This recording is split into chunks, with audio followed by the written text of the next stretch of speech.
ఒకరోజు ఒక old traveller ఒక ప్లేస్ని విజిట్ చేయడానికి వస్తాడు. ప్రపంచంలో ఎన్నో ప్లేసులు తిరిగి వచ్చిన ఇతనుకు ఈ ప్లేస్లో ఏమవుతుంది ఏంటి అనేది ఈ వీడియోలో తెలుసుకుందాం. So hello guys, welcome back to our channel. Me support చాలా బాగుంది, ఇంకా సపోర్ట్ చేయండి. So let's get in to the video. ఒకరోజు కిరణ్ అనే ఓల్డ్ ట్రావెలర్ ఒక ప్లేస్ని విజిట్ చేయడానికి వెళ్తాడు. అలా దారి మధ్యన వెళ్తుండగా ఒక పిల్లి అనేది అడ్డం వస్తుంది. తను దానిని లెక్క చేయకుండా ముందుకెళ్ళిపోతాడు.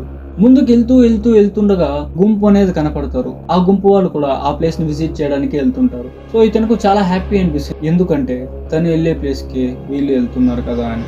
సో వాళ్ళలో కలిసిపోయి అలానే ప్లేస్ విజిట్ చేయడానికి వెళ్తారు. ఆ ప్లేస్ ఏంటంటే రాజు కాలంలో వాళ్ళు కట్టిన ఒక గ్రామం. ఆ గ్రామంలో ఒక పెద్ద బంగ్లా ఉంది. ఆ బంగ్లా చుట్టూ ఇల్లులు ఉన్నాయి. అండ్ మీకు చెప్పడం మర్చిపోయా, ఈ ప్లేస్ ని నైట్ టైంలో విజిట్ చేయడానికి వెళ్ళిన వాళ్ళు ఎవ్వరూ కూడా రిటర్న్ తిరిగి రాలేదు. కాబట్టి ఈ ప్లేస్ ని విజిట్ చేయడానికి సాయంత్రం 6 గంటల తర్వాత ఎవరు కూడా ధైర్యం చూపించారు. ఆ ప్లేస్ కి రీచ్ అయిన తర్వాత మొత్తం తిరిగి చూస్తారు. అన్నీ బాగానే ఉంది అని అందరికీ అనిపిస్తుంది. కాకపోతే కిరణ్ కు ఏదో డిఫరెంట్ గా కనిపిస్తుంది. బట్ తను దాన్ని నెగ్లెక్ట్ చేసి ముందుకు సాగుతాడు.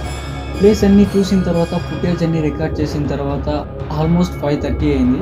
సో ఇప్పుడు వాళ్ళు రిటర్న్ వెళ్ళాలి, ఎందుకంటే 6 తర్వాత ఎవరు ఉండడానికి ధైర్యం చూపించారు. కాబట్టి గుంపుతో పాటే కిరణ్ కూడా రిటర్న్ వెళ్తుంటాడు. బట్ దారిలో ఇతనికి దాహం వేస్తుంది. దాహం వేసి బాటిల్ వైపు చూస్తే బాటిల్లో నీళ్లు ఉండదు. అతని బాటిల్లో ఖాళీ ఉండడంతో ఆ గుంపులో ఉన్న వ్యక్తులను అడుగుతాడు. వాళ్ళ దగ్గర కూడా నీరు అనేది ఉండదు. అప్పుడు కాస్త ముందుకు వెళ్తూ ఉంటే అతని కుడివైపున ఒక కుంట కనబడుతుంది. ఆ కుంటలో నీళ్లు ఉన్నట్టుగా కనబడుతుంది. ఈ గుంపు వాళ్ళకు చెప్తాడు, మీరు వెళ్తూ ఉండండి, నేను వెళ్ళి ఆ వాటర్ తాగేసి వస్తాను అని. ఆ కుంట దగ్గరికి వెళ్ళి చూసిన తర్వాత నీరు బాగానే ఉంటుంది.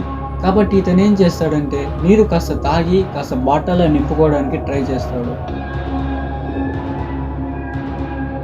సో బాటిల్లో అర్ధం నిండిన తర్వాత ఒక చేప మరియు మొసలి లాంటి ఒక వింత జీవి కనపడుతుంది. అది కిరణ్ వైపుగా ఎలా వస్తుంది. దాన్ని చూసి కిరణ్ చాలా భయపడతాడు. సగం నిండిన నీరుని పట్టుకొని పరిగెత్తుతాడు. ఆ మొసలి చేప లాంటి వింత జీవి తనను వెంటాడుకుంటూ అలానే వెళ్తుంటుంది. కొంత దూరం అలానే వెళ్తుండగా కిరణ్కి భయం వేసి ఇంకా నన్ను ఇది వదిలేలా లేదు అని అక్కడ నిల్చుకొని పక్కనే ఉన్న రాయిని తీసి కొట్టడానికి వెళ్ళినప్పుడు దానికి రెక్కలు వచ్చి అలానే ఎగిరిపోతుంది. అప్పుడు ఇతను ఒక ఆశ్చర్యమైన విషయంగా చూస్తాడు. ఇంకా భయం వేసి అక్కడ నుండి పరుగులు తీశాడు. అలా పరిగెత్తు ఉండగా తనకు ఎదురుగా వచ్చి నిలుచుకుంటుంది ఆ వింత జీవి. తన దగ్గర ఉన్న బాటల్ని విసరడానికి చూస్తాడు కిరణ్. అది అంతలో ఒక పొగలాగా మారిపోతుంది.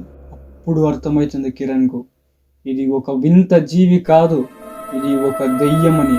ఇక భయంతో గజగజ వణికిపోతున్న కిరణ్కి ఏం చేయాలో అర్థం కాకుండా జై శ్రీ ఆంజనేయం అనుకుంటా పరుగులు తీశాడు కిరణ్. ఆ దెయ్యం కిరణ్ ఎక్కడ పోయినా వదలట్లేదు.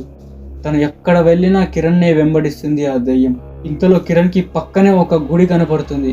ఏం ఆలోచించకుండా పరిగెత్తుతూ ఆ గుడి లోపలికి వెళ్ళిపోతాడు కిరణ్. గుడి లోపలికి వెళ్ళగానే వెనక తిరిగి చూస్తాడు కిరణ్.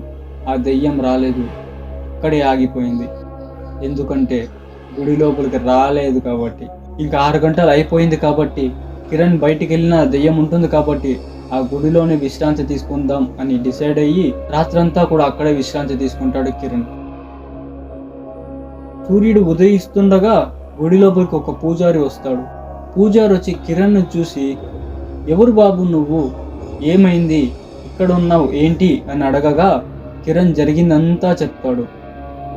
అప్పుడు గుడి ముఖ్య ద్వారాలు తీసి గుడి లోపలికి వెళ్ళిన పూజారి ఒక కుంకుమ బొట్టు తీసుకొచ్చి కిరణ్ పెట్టి ఒక తాయెత్తు అనేది కడతాడు. ఇప్పుడు కిరణ్ వెళ్ళి చూడగా అక్కడ ఉన్నది ఆంజనేయ స్వామి. అతను ఇష్టంగా కొలిచే ఆంజనేయ స్వామి గుడిలోనే అతను తల దాచుకున్నాడు.